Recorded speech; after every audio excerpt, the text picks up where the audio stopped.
flying in space, you know, I really miss the rain.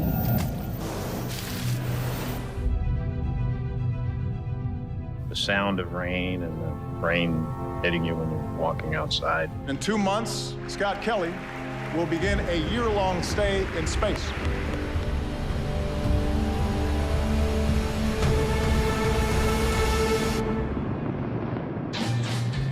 Everything you know, everything you love, everything humanity has ever known is 250 miles below you. I said to my brother, I'll be in space and flying all the way around the sun 1 lap in a year. And he's like, yeah, so will I. The rest of us will be doing the same thing on Spaceship Earth.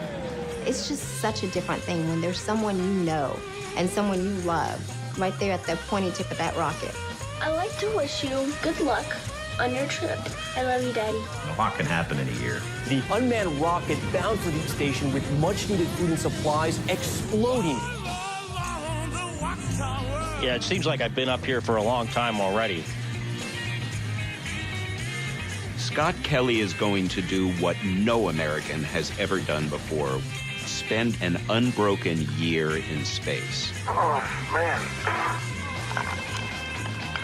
I feel pretty fortunate that I get to risk it all one more time.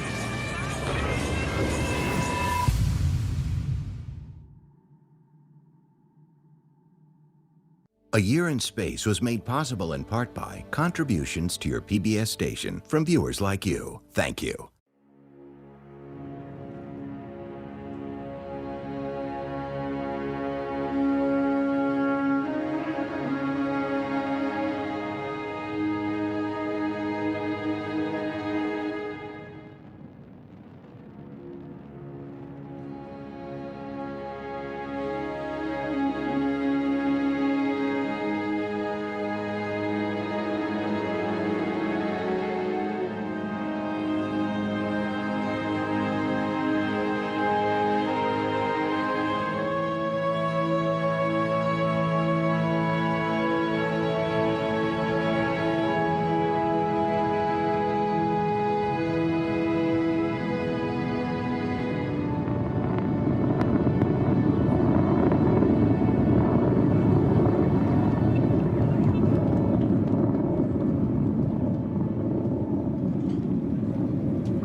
Порядок, самочувствие хорошее.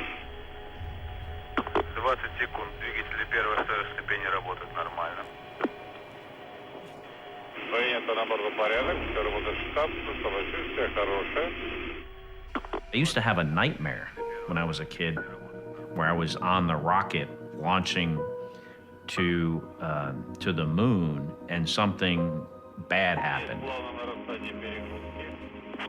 And I don't remember what the bad thing was, but it was something for me as a kid that was quite terrifying. Альтаир, я 16-3. Поздравляю с успешным выведением. Передаю на управление СУПом Анатолий. О, пошла съемка. Все работает. Прекрасно. Ё-моё, гайс, целый год. Захнул Ир, гайс. Не напоминай, Геша. Вы херово, блядь.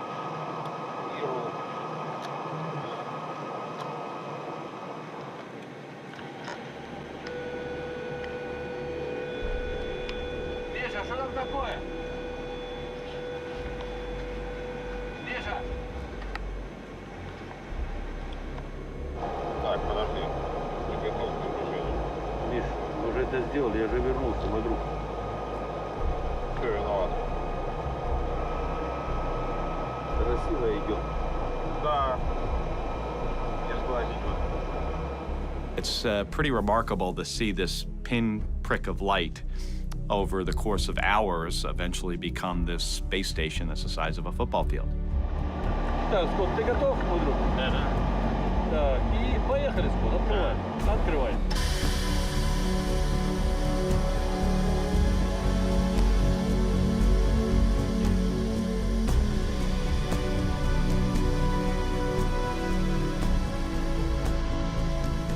The whole process of rendezvousing and docking with this thing that's moving 17,500 miles an hour is a pretty incredible concept. So the way you rendezvous with a spacecraft is you kind of get underneath it and you sneak up on it. You know where they are right now? No.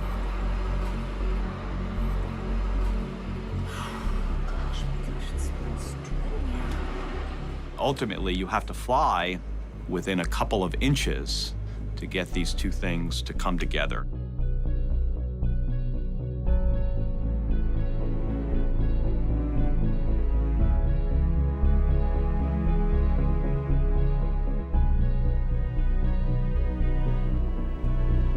You can see the International Space Station smack dab in the middle of your view there.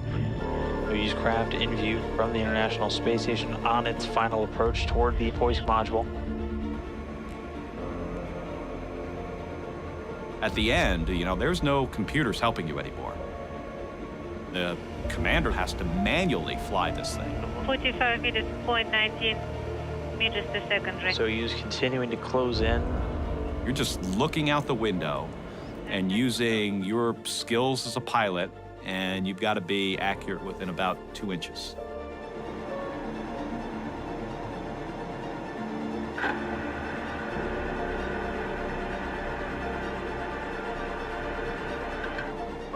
Antenna is closed. Antenna copy. Getting confirmation the core's antenna has been retracted.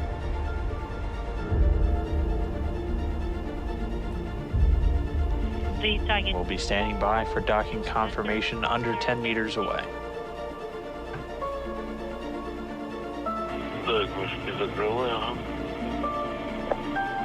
Coming up on 5 meters. Inaudible.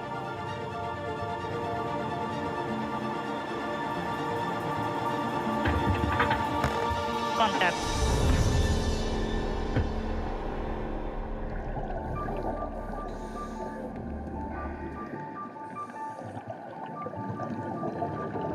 It's float 2.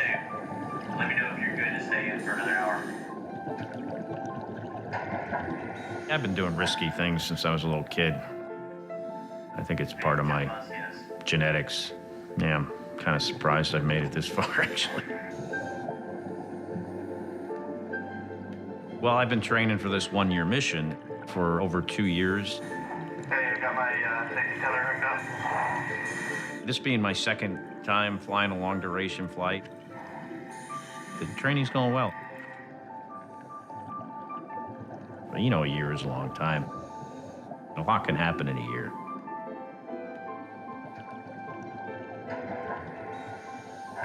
The biggest justification for the year in space experiment is to see how well the human body can withstand long-term space travel. A trip to and from Mars would take, say, 2.5 years. Getting to Mars requires multiple systems in NASA to be working at once. The system that's the most fragile and destructible of all, however, is the human body. NASA is doing a kind of a comparative study between my brother Mark and I, since we have very similar DNA. You know that we're identical twins. So this thing is not meant to walk around. While twins are born with the same genetic material, it changes over time. And maybe it changes more rapidly in space than on Earth. He'll get tired soon. Yeah. Okay. Would I fly to Mars? Well, I wouldn't fly the one-way trip to Mars. I don't know. Maybe I like Earth too much.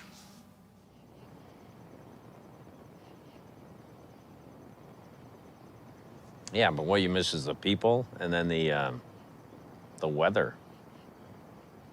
It's kind of like, well, it's going outside. You know, there's no sun on your face. You never feel this on my feet, this fire. You never feel this cool breeze. It's always exactly the same. You have your tunes, your headphones? Mm-hmm.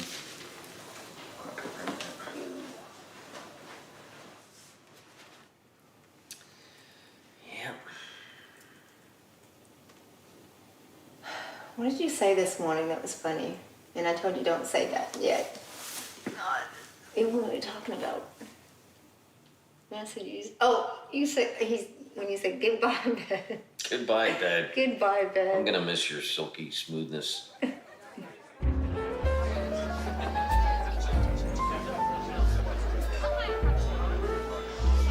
we be really quiet for a sound test real quick? Hello, Scott. Hey, Gabby and I just wanted to say bon voyage. How do you say that? Bon voyage. And, you know, we know you only have a couple more days here in the U.S., and then you're gone for, I don't know, like 5 years or something, right? Hi, Dad. I'd like to wish you good luck on your trip. It's exciting, and you're going to be working. But remember to take in the view. I love you, Daddy.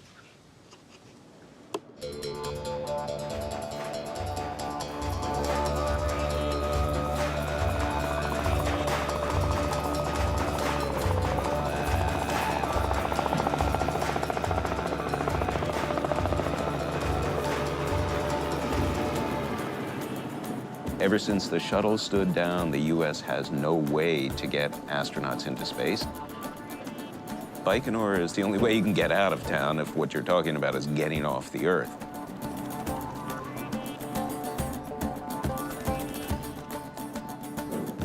If you grew up in the Cold War, this was as deep into what was perceived as the Death Star as it was possible to go.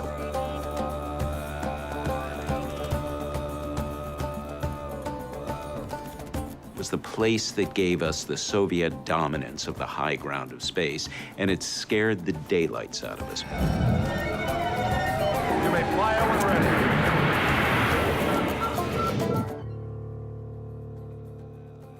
You know, at one time, this was not a place that was acknowledged to exist. When I was a lieutenant in the U.S. Navy in the early 90s, I was flying an F-14 Tomcat, and our primary mission was to shoot down the Russian bomber. If we ever, went to war, it was quite possible that we would have been, fighting against one another.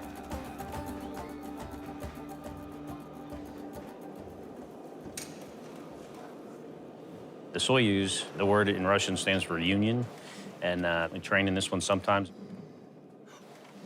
So there's 3 crew members in here. The seat I'm sitting in is for the main flight engineer, Misha Kornienko, that I'm going to be on the space station for a whole year with. Скотт очень хороший друг, товарищ и профессионал. И я считаю, что мне повезло, что мы летим вместе с ним, потому что у нас очень хорошие взаимоотношения. И мы очень много общались в течение подготовки. I've known him for 15 years. Since I first started coming out here. I call him my brother from another mother. He thinks that's funny. There is obviously tension between the U.S. and Russia, but it's not something that the crew members ever talk about. We're not politicians, and we leave it to the politicians from our respective countries to do that for us. Я так думаю, что если запустить наших президентов хотя бы недельки на 2 в космос, то на Земле все дела бы уладились.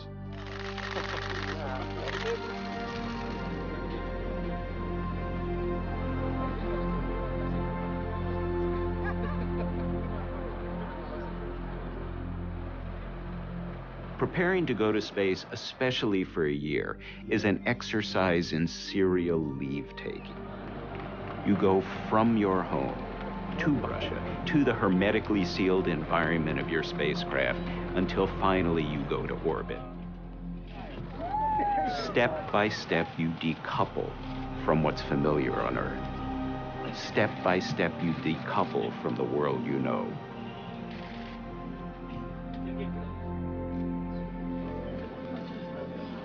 Hey, I left some stuff up in the gym, so you can bring it back.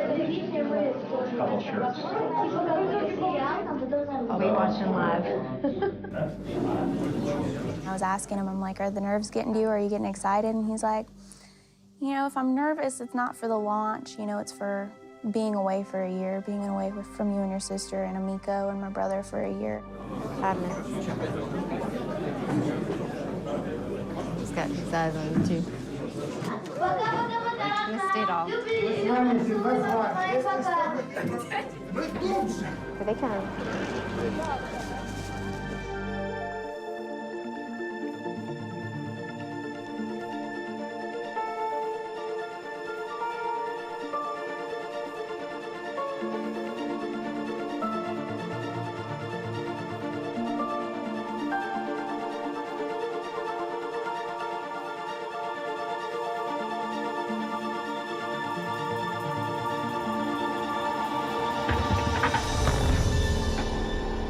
Contact.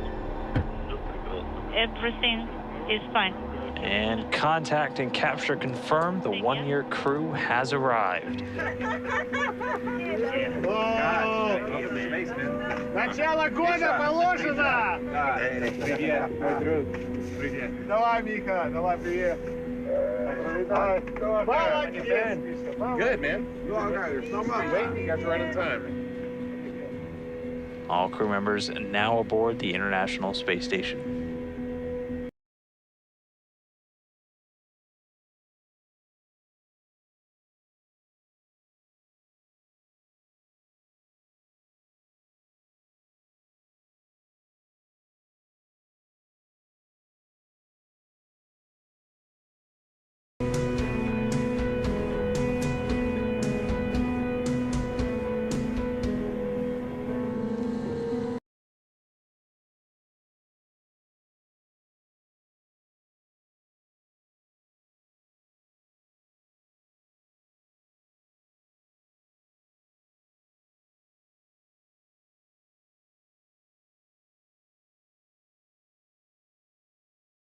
Who have been to the space station before and come back to it experience a high at first. It's a homecoming. It's a place they feel sentimental about, even though it's just a gigantic machine. Я считаю, что нам повезло со Скоттом, несмотря на то, что, конечно, это тяжелая и трудная миссия, но нам повезло, и мы работаем вместе в течение столь длительного времени. Я считаю, что это прекрасный пример того, как можно и нужно работать вместе.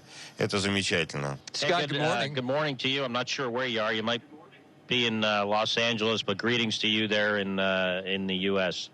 Washington, D.C., Scott. You won't return to Earth until the spring of 2016. How far away does that seem to you, Scott? Well, I'm trying not to think about how far away that is because it is pretty far. A friend of mine suggested maybe it's better to count up versus counting down. Haven't started doing that yet either. I live and work here now. I'm going to be here for a long time, and as such, I just kind of have to pace myself.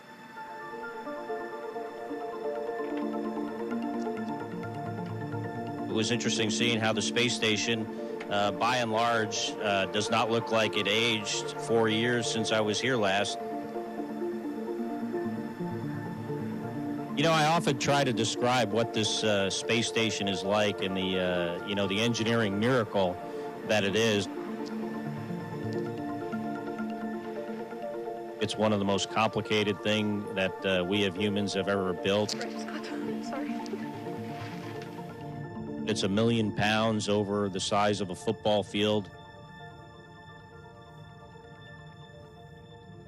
The space station, it's made principally of 15 different modules. There's a U.S. segment at one end and a Russia segment at the other end.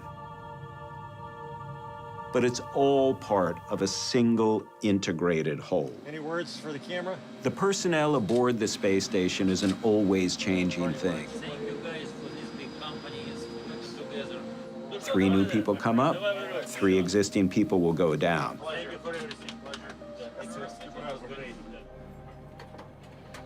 The first few days on the space station, an astronaut has to acclimate to the minute-by-minute, almost nanosecond by nanosecond schedule. Snap back to reality. Oh, there goes gravity. Oh, there goes gravity. Joe, he's so mad. So far today, for me personally, I had some exercise, my first of 2 exercise sessions, and then I did some research there's a point where there's a certain acceleration where the fluid starts to move, and that's what we're really interested in.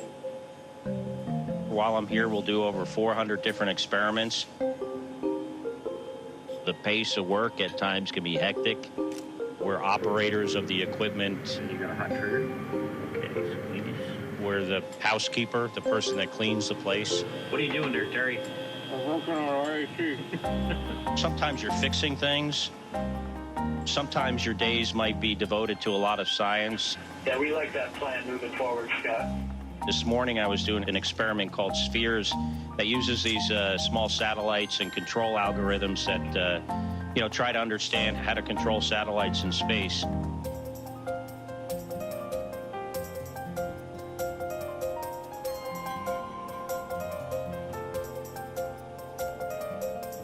Return 101, and the red satellite said okay. Great. We're going to get some great data out of this. We're going to keep moving forward. Misha sleeps in the U.S. segment, and the cosmonauts do some activities down here. But for the most part, we just kind of wave in passing. Are you filming this? Yeah. Okay. See, we got some cream spinach, asparagus, and grilled chicken. It's going to go on a tortilla. Go ahead, Samantha. Yeah. We have Russian food. We have some European food. I have a Japanese crew member that'll be getting up here next month, and we'll have some Japanese food when he gets here.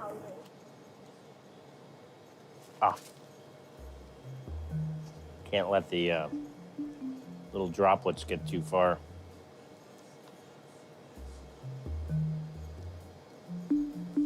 Surface tension is very important. If we didn't have surface tension in space, we'd be in big trouble in a lot of areas. Am I in this? She's got the fancy stuff. Hers is made by a chef. Yep. And it's best before July 2016. This is probably best before July 2013.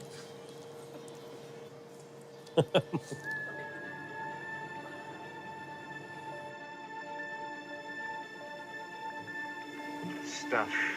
It's a module full of stuff. Kind of our basement. Every single bit of cargo in that spacecraft is measured down to the ounce. Every payload that comes up is essential. Wet trash bags, disinfectant wipes, hygiene towels are what you use to take a shower with.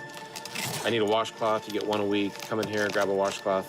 There's not a single piece of equipment, food, or clothing aboard the International Space Station that didn't have to get there by a rocket.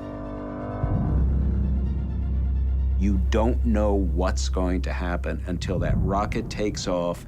There's a real and measurable chance it won't get there at all. Good day from the International Space Station Flight Control Room at the Johnson Space Center in Houston. You are looking live at the Baikonur Cosmodrome in Kazakhstan, where a Soyuz booster rocket is poised for launch to deliver more than 3 tons of supplies for the expedition crew aboard the International Space Station. 3, 2, 1, maximum thrust and liftoff.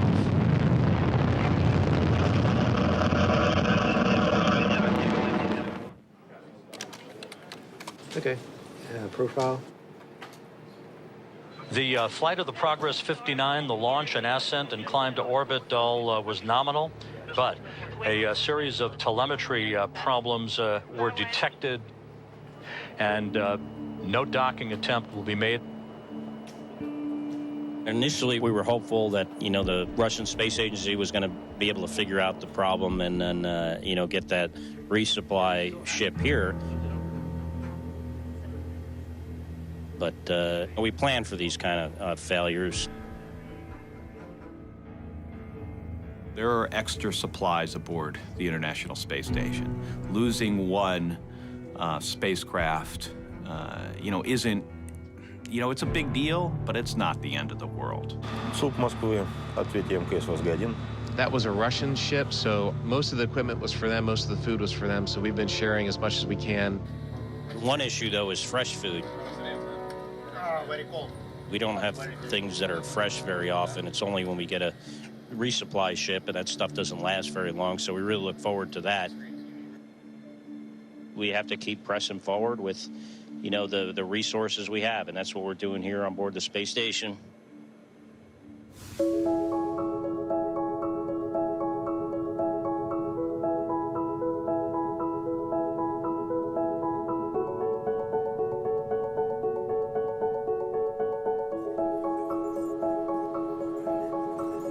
The science that we're doing on Misha and I is to understand how we can live and work in space for longer periods of time so we could eventually go to Mars.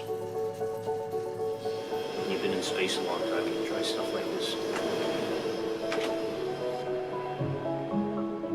We need to understand better the bone loss, the muscle loss that occurs in microgravity.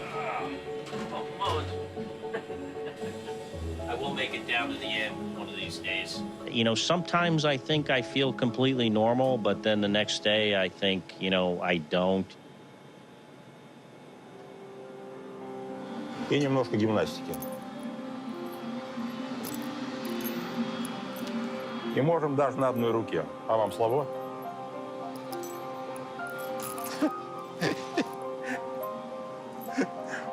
There's effects on our vestibular system, effects on our brain and our cognition, and how, you know, what is our ability to perform very complicated, you know, tasks that involve a lot of concentration. How does that change over longer periods of time in space? When do I stop spinning? It doesn't really say that. 2 minutes, Scott. These are ice bricks to keep our human samples, blood, and other things cold when we return them back to Earth. We need to understand better the effects of radiation on our DNA. You know, we get a lot of radiation up here, but hopefully, you know, we'll come to know a lot more about being in space for a really long time.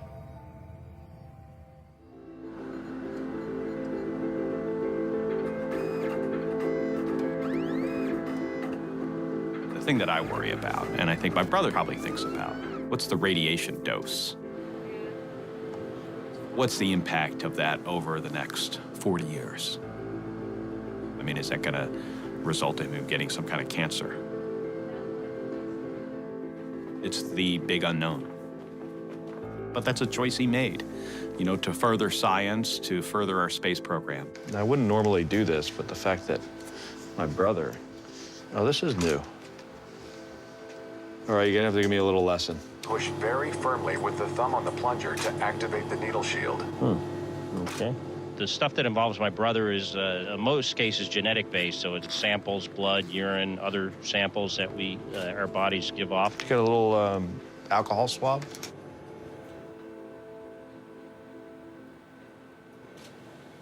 Ow.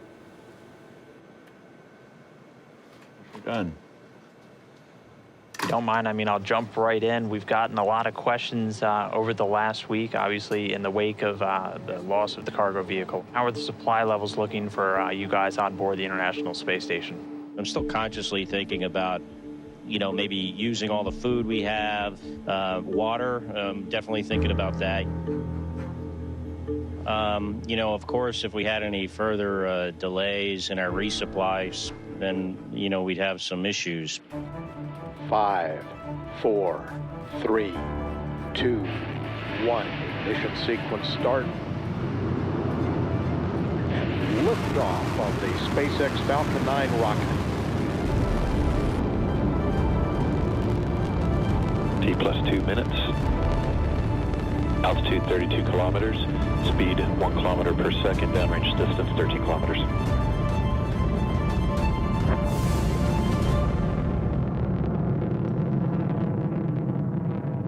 And we appear to have had a launch vehicle failure. Standing by for some information.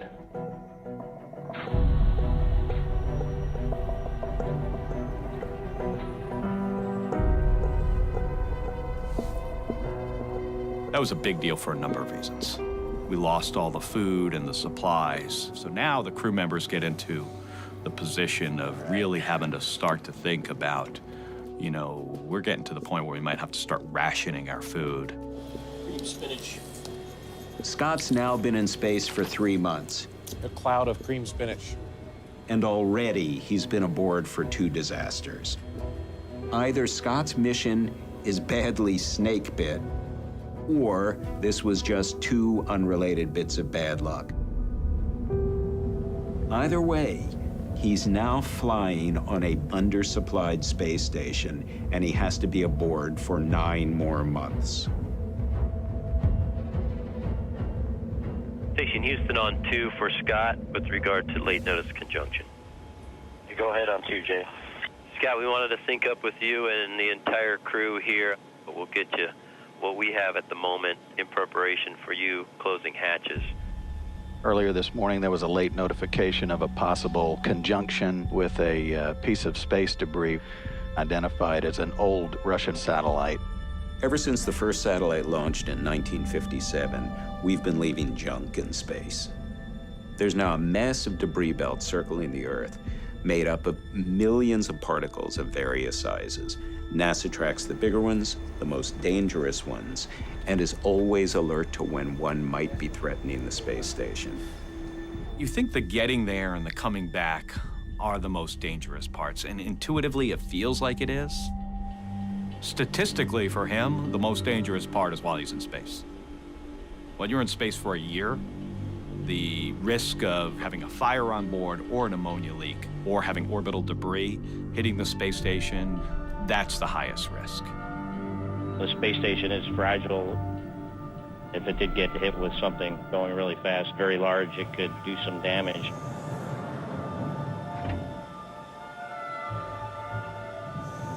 How about relative velocity? Any idea? Closing velocity of 14 kilometers per second. When the space station is in any way facing danger, the astronauts must shelter in place. They have to climb inside their Soyuz, close all the hatches, and be prepared to bail out if the worst happens.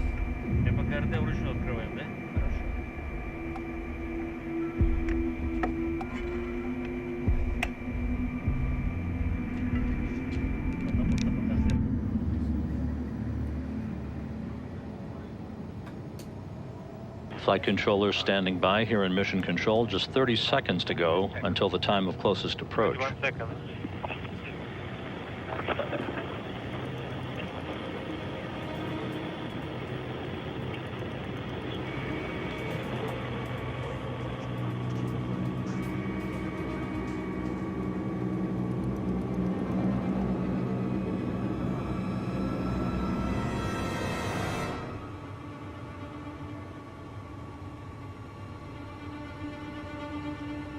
Москва, ждем еще, да?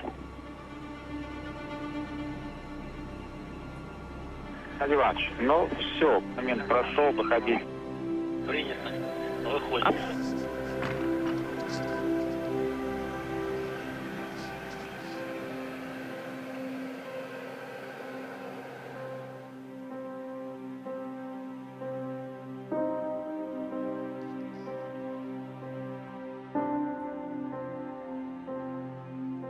I don't know how many days we've been here.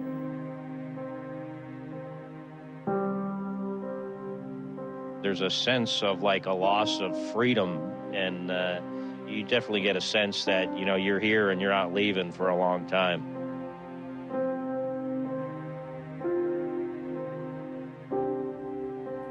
Last night, we had some incredible aurora outside. Like none I've ever seen before.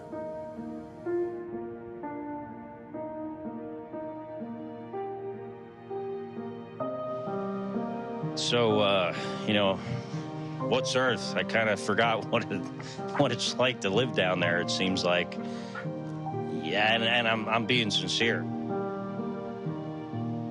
There are certain, like, senses and things that I'm like, wow, that seems like so long ago. Some higher wages. And, you know, I also look at it like I have a long ways ahead of me, too. Chaos in the streets as riot police.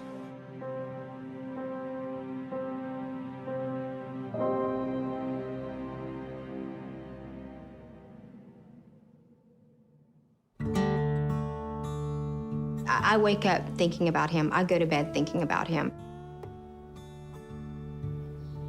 I talk to him every day, at least once. We're in the middle of a conversation. He goes, hey, look. He goes, I should be flying over Houston soon. And I was like, oh, cool. So I run outside. I have my little footies on, you know, run outside, and I'm standing on the patio, and we're just having this conversation, and I'm looking, and then all of a sudden I see it, and I'm just jumping up and down, you know. I'm like, I see you, I see you, I see you. I like to take videos, really short little clips, because I recall certain things that he talked about missing. I'm in Memorial Park, going for a bike ride. He even talked about this recently. He was talking about he missed the weather, and he missed the rain. And so one morning, it was just a deluge. And so I just ran outside, stuck my feet out, and just recorded the rain. It's a beautiful rainy day here in Houston.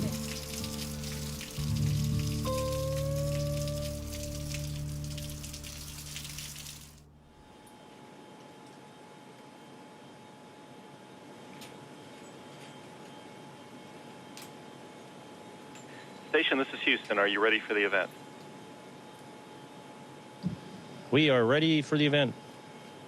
Hey, thanks a lot. Really appreciate you taking the time to chat with us today. And Scott, I think I'm going to start with you. I mean, how important is tomorrow's Japanese HTV launch to build up the station's reserves again? Yeah, it's pretty important. You know, if for some reason HTV didn't get here, we get pretty low on certain consumables.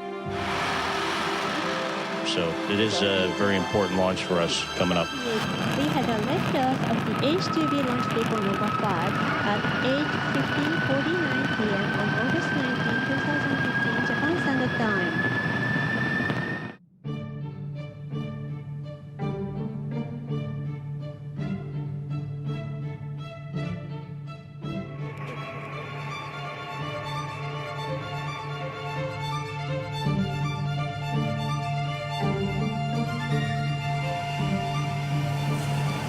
Okay, everything looks good.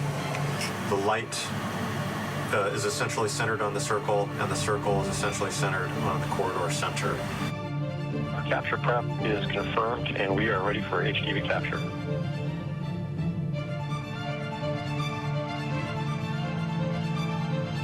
And 3 meters and closing. Capture confirmed, so HTV-5 delivering over 4.5 tons of supplies to the International Space Station.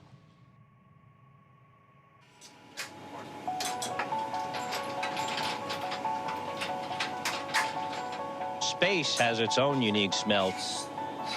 Smell space. Whenever a vehicle docks, the smell of space when you open up the hatch is very distinct. That's awesome. It's kind of like a burning metal smell, if you could imagine what that would smell like.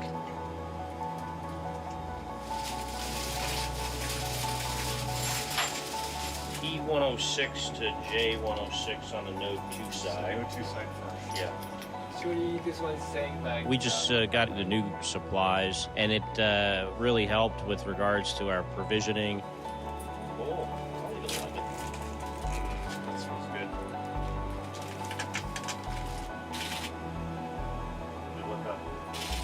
Come on, everybody.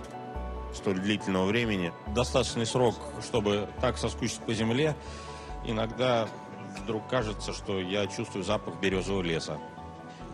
Или запах укропа. Есть такая травка у нас растет на огороде.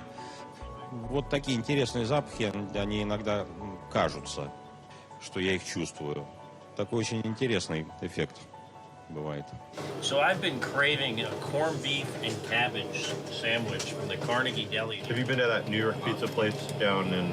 Remember that German restaurant? You know? Yeah. I want to start out by asking you, to what extent do you see your job as building the case for space exploration? Well, you know, we have a lot of jobs up here. Being the ambassador for spaceflight is also one of them, and it's important. And we have you know, unique perspective up here. Station, this is CNN. How do you hear me? We hear you loud and clear, loud and clear, loud and clear. Can you hear me? You're halfway through nearly a year-long mission. What do you guys do for fun? I watched Hot Tub Time Machine 2 a few weeks ago. Can you flip? Can you dance? Do some party tricks.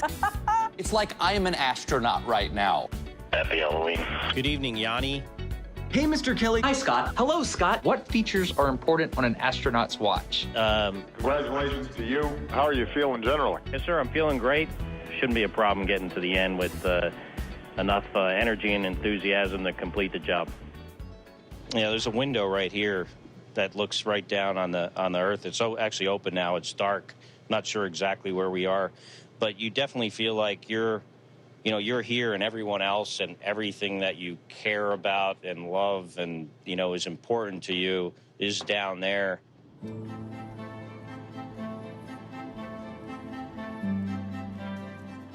The fact that I know that he's up there and he might be missing me kind of makes me feel sad for him. Because I have friends and family down here when he only has the other astronauts up there. Last year, I had some experiences where kids wouldn't even talk to me until they found out my dad was an astronaut. And I don't like the idea of being known for something I never really contributed to. I'm okay with saying, yeah, my dad's awesome. He's pretty awesome. But this is my dad's work. I don't want to take credit for what he's doing. He's a lot like me in a sense where you can't really tell our emotions. It's always been the folded arms and the Jedi Knight soldier kind of thing. Scott Kelly is astronaut guy. He's very serious. And then when you get to know my father, he's kind of goofy and silly and very nice. And it's kind of interesting, the difference between astronaut guy and Scott Kelly, the person.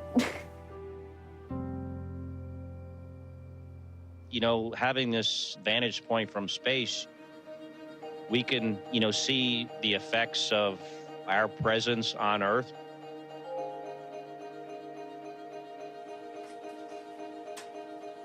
There are no political borders when you look down at the planet.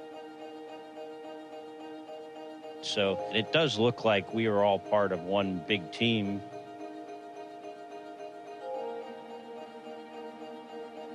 It never gets old looking at the Earth. The Earth's a very beautiful place. I like taking very detailed pictures of the Earth.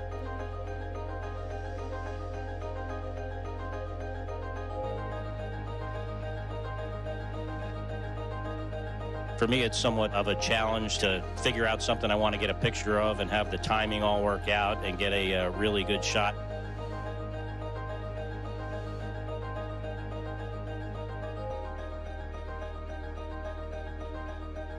Scott's been up there for 7 months now.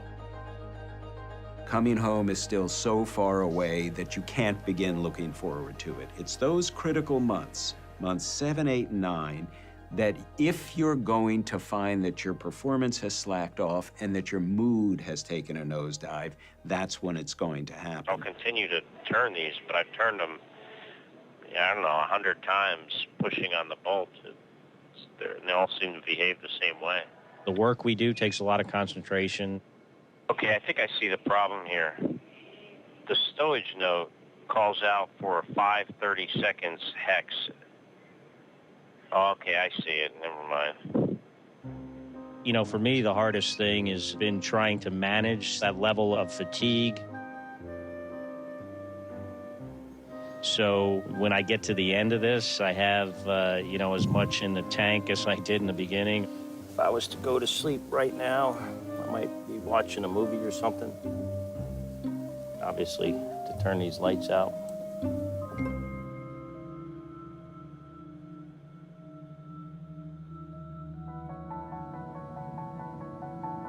One thing I've never done is a spacewalk.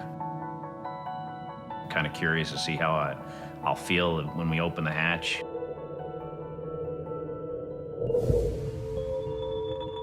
you know, if there's a kind of scared of heights aspect to it. Start your buddy checks head to toe, call it out, and I'll let you know if you missed anything. I think the longer you've been up here, the more prepared you are to go outside. That's good. Your ability to move around and understand how you need to control your body. Helmet lights operational, I'm gonna check. And how the small amounts of force you use to move and position yourself is something you really get a good sense for over time. The action in the airlock. Here. The gate is closed and the slider is locked. Copy that, guys. Houston, Houston on 1, we're go for EVA. TV1 copies, TV2 copies. Thanks, guys. And I'll see you on the other side. TV1 copies. And TV2 copies. I wasn't sure whether we were going to open up the hatch in daylight or darkness. I wasn't quite sure what time of day it was. The hatch doesn't have a window in it. And Houston, hatch is open.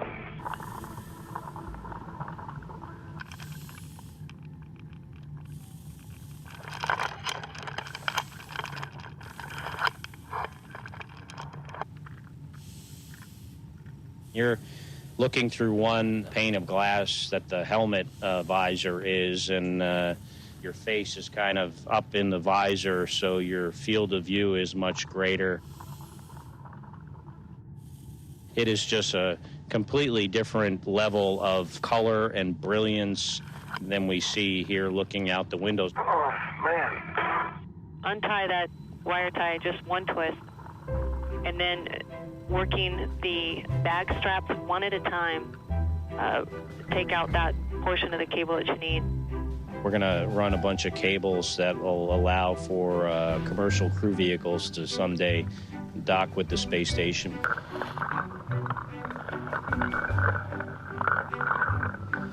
There's this alpha magnetic spectrometer that's having some cooling issues. We're going to put some insulating blankets on it. Got that left foot giving you trouble? Yeah, it's hard to tell if it's in or not. Try pulling it back just slightly and then rotate your heel. All right, I think I'm in. Nice work. Let's see here. Our robot arm has a sticky end effector that I'm going to lubricate. So I'm not too confident in that one, so I'd suggest I put some more grease on the cradle and try it again. That's how you earn your paycheck today.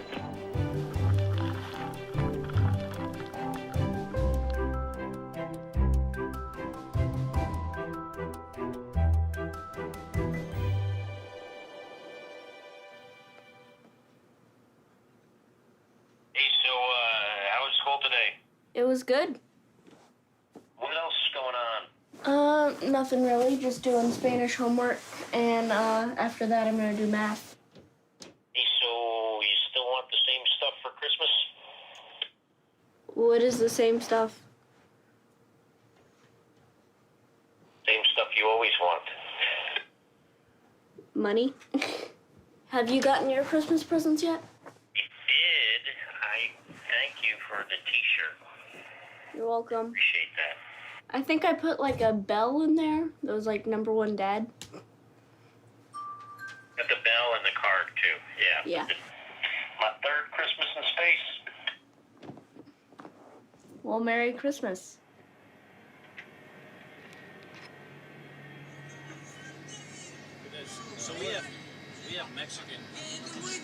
Итак, Новый год стартует, друзья, на Международной космической станции. С Новым годом, друзья! Hi, Scott Kelly aboard the International Space Station. I want to go and check on my flowers I'm growing here. My red camera selfie stick. It's pretty cool in here, the color at least. I have to try to focus this myself. We were taking care of these as a kind of a collaboration with the guys on the ground, but there was too much lag time. So I started just kind of taking care of them myself. And they're doing a lot better. Some of them aren't doing great, but a couple of them, one is doing really well, and the other Other one is kind of making a comeback, sort of. But they should be blooming here pretty soon. Kind of nice to have some flowers up here. You don't see much that is alive and growing.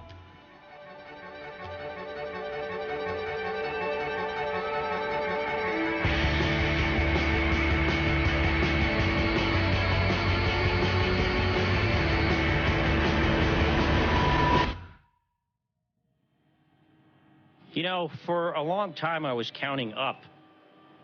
So I could have told you how many days we've been here. It's definitely over 300, but I can't tell you exactly.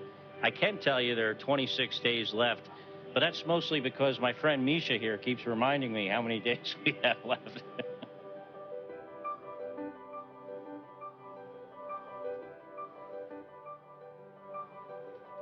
Some of us, guys in the black shirts here, are going home tomorrow, which, of course, is always bittersweet when you leave this incredible place. The space station is really a magical place to live and work. It is the most incredible experience I think humans can really experience. At the same time, when you're in one place for a really long time, after a while you want to leave.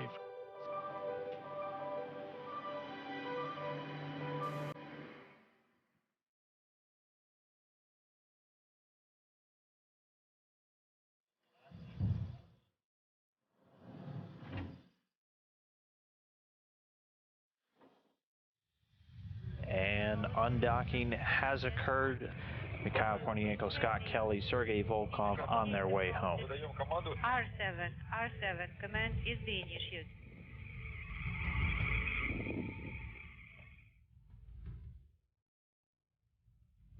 Having been here for a long time, the thing I'm the most concerned with is that this will be the last time I would have the ability to do this kind of thing. Stand by for the start of the deorbit burn. We confirm that at 6:32, the thrusters have fired. The intense heat of reentry that builds up around the vehicle forms of plasma, also entering their period of maximum G-force loads. The crew members typically experiencing about 4 to 5 times Earth's gravity. It's like going over Niagara Falls in a barrel, but while you're on fire.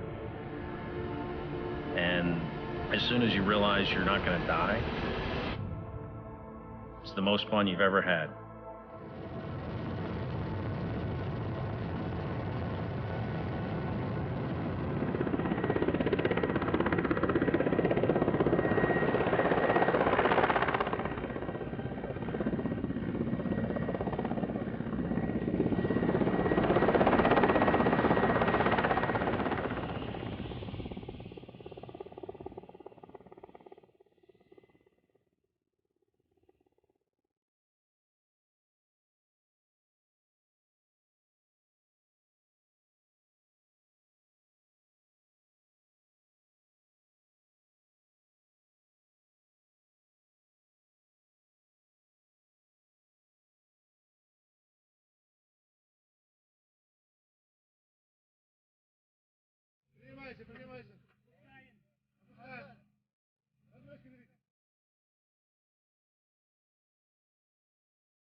All 3 crew members safely out of their Soyuz craft, back on Earth after 340 days in space. I'll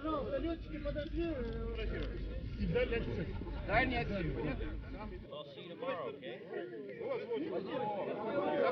Love you. See you.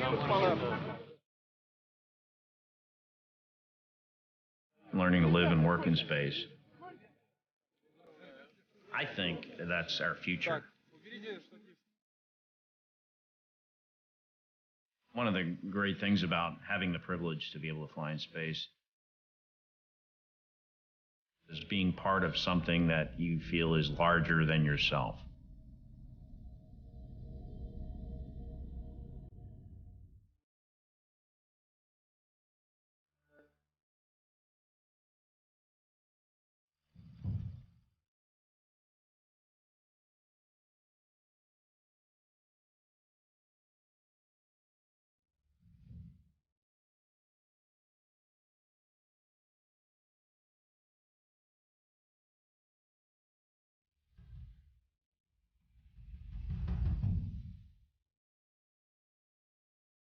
A Year in Space was made possible in part by contributions to your PBS station from viewers like you. Thank you.